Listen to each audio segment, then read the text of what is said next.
সবাইকে আন্তরিক শুভেচ্ছা। আজকে আমরা মূলত জানব জাতীয় সঞ্চয় অধিদপ্তর থেকে প্রাপ্ত ৩ মাস অন্তর মুনাফাভিত্তিক সঞ্চয়পত্রে মুনাফার হার সম্পর্কে, এবং এই তথ্যটি মূলত জাতীয় সঞ্চয় অধিদপ্তর সর্বশেষ হালনাগাদ করে 14 এপ্রিল 2026 খ্রিস্টাব্দ তারিখে। এবং অর্থাৎ আমরা সর্বশেষ তথ্য অনুযায়ী ৩ মাস অন্তর মুনাফাভিত্তিক সঞ্চয়পত্র কত টাকা লাভ পাওয়া যায় ৩ মাস পর পর সে সম্পর্কে বিস্তারিত জানব, এবং সেই সঙ্গে এর বিশেষ নিয়মকানুন সম্পর্কে বিস্তারিত আমরা জানব।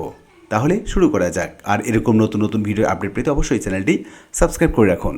জাতীয় সঞ্চয়পত্র অধিদপ্তর থেকে প্রাপ্ত তথ্য অনুযায়ী মূলত ১ লক্ষ টাকা, ২ লক্ষ, ৫ লক্ষ এবং ১০ লক্ষ টাকা ৩ মাস অন্তর মুনাফাভিত্তিক সঞ্চয়পত্র ক্রয় করা যায়। এবং কোথা থেকে এটি সংগ্রহ করা যায় আমরা দেখে নিচ্ছি। জেলা সঞ্চয় অফিস, জাতীয় সঞ্চয় বিশেষ ব্যুরোসমূহ, বাংলাদেশ ব্যাংকের শাখাসমূহ, বাণিজ্যিক ব্যাংকসমূহ এবং ডাকঘর থেকে ক্রয় এবং নগদায়ন করা যায়, এবং এর মেয়াদ ৩ বছর হয়ে থাকে। আমরা দেখে নিচ্ছি ৩ মাস অন্তর মুনাফাভিত্তিক সঞ্চয়পত্র, অর্থাৎ আপনি যদি ১ লক্ষ টাকা থেকে শুরু করে ৭.৫ লক্ষ টাকা পর্যন্ত সঞ্চয়পত্র ক্রয় করেন, সেক্ষেত্রে প্রথম বছরে আপনি মুনাফার হার পাবেন ১০.৬৫, দ্বিতীয় বছরে আপনি মুনাফা পাবেন ১১.২২ হারে, এবং ৩ বছরে অর্থাৎ তৃতীয় বছরে আপনি পাবেন ১১.৮২% মুনাফা।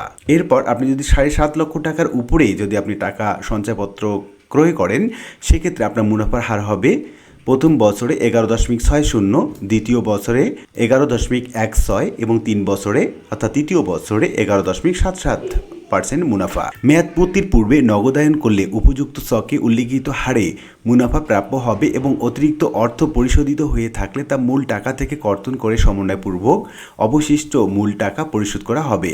অর্থাৎ মেয়াদ পূর্তির পূর্বে যদি আপনি নগদায়ন করতে চান, সেক্ষেত্রে আপনার অতিরিক্ত যে আপনি মুনাফাটা নিয়েছেন সেটা কর্তন করা হবে। আয়কর আইন ২০২৩ এর ১০৫ ধারা অনুযায়ী মুনাফার হারের উপর উৎস কর কর্তন করা হবে। এখন আমরা দেখে নেব কারা কারা মূলত ক্রয় করতে পারবে এবং কিভাবে।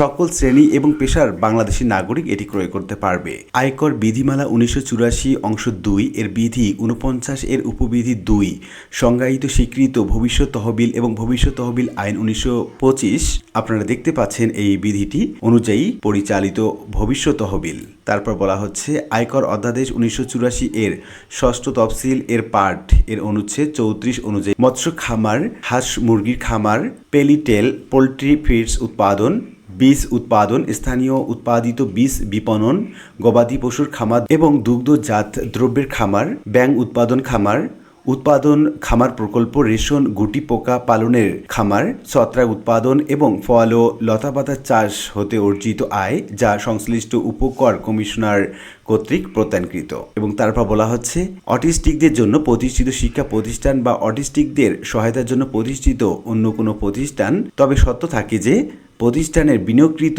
অর্থের মুনাফা অবশ্যই অটিস্টিকদের সহায়তায় ব্যবহার হতে হবে, এবং প্রতিষ্ঠানটি সংশ্লিষ্ট জেলা সমাজসেবা কার্যালয় কর্তৃক প্রত্যায়নকৃত হতে হবে। এবং তারপর বলা হচ্ছে দুস্থ এবং অনাথ শিশুদের নিবন্ধিত আশ্রয় প্রতিষ্ঠান, যেমন অনাথ আশ্রম, শিশু পরিবার, এতিমখানা ইত্যাদি। তারপর বলা হচ্ছে প্রবীণদের জন্য নিবন্ধিত আশ্রয় কেন্দ্র। এখন আমরা দেখে নিচ্ছি ক্রয়ের ঊর্ধ্বসীমা পর্যন্ত, অর্থাৎ একটা ব্যক্তি সর্বোচ্চ কত টাকা পর্যন্ত সঞ্চয়পত্র ক্রয় করতে পারবে সে সম্পর্কে। ব্যক্তির ক্ষেত্রে একক নামে ৩০ লক্ষ বা যুগ্ম নামে অর্থাৎ ২ জন যদি হয় তাহলে ৬০ লক্ষ টাকা ক্রয় করতে পারবে। প্রতিষ্ঠানের ক্ষেত্রে যদি এটা হয়ে থাকে তাহলে ভবিষ্যৎ তহবিলে মোট স্থিতির 50% এবং সর্বোচ্চ ৫০ কোটি টাকা। তারপর ৩ নম্বরে আমরা দেখতে পাচ্ছি ফার্মের ক্ষেত্রে সর্বোচ্চ ২ কোটি টাকা।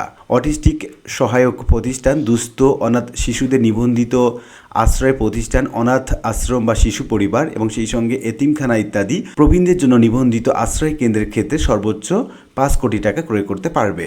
এবং অন্যান্য সুবিধার ক্ষেত্রে আমরা যদি দেখি ত্রৈমাসিক মুনাফা প্রদেয় হয়ে থাকে, অর্থাৎ ৩ মাস অন্তর আপনি মুনাফা পেয়ে থাকবেন, এবং নমিনি নিয়োগ করতে হয়। সঞ্চয়পত্রের ক্রেতার মৃত্যুর পর নমিনি সাথে সাথেই সঞ্চয়পত্র নগদায়ন করে টাকা উত্তোলন করতে পারবেন, এবং মেয়াদ পূর্ণ হওয়া পর্যন্ত যথারীতি প্রতি ৩ মাস অন্তর মুনাফা উত্তোলন করতে পারবেন। তো এই ছিল মূলত ৩ মাস অন্তর মুনাফা ভিত্তিক সঞ্চয়পত্রের বিভিন্ন হার সম্পর্কে আপনারা দেখতে পেলেন। তো আজকে ভিডিওটি এ পর্যন্ত। ভিডিওটি ভালো লাগলে লাইক কমেন্ট করতে ভুলবেন না। এরকম নিত্য নতুন ভিডিওর আপডেট পেতে অবশ্যই চ্যানেলটি সাবস্ক্রাইব করে রাখুন। দেখা হবে অন্য কোনো ভিডিওতে। সে পর্যন্ত সবাই ভালো থাকবেন। ধন্যবাদ।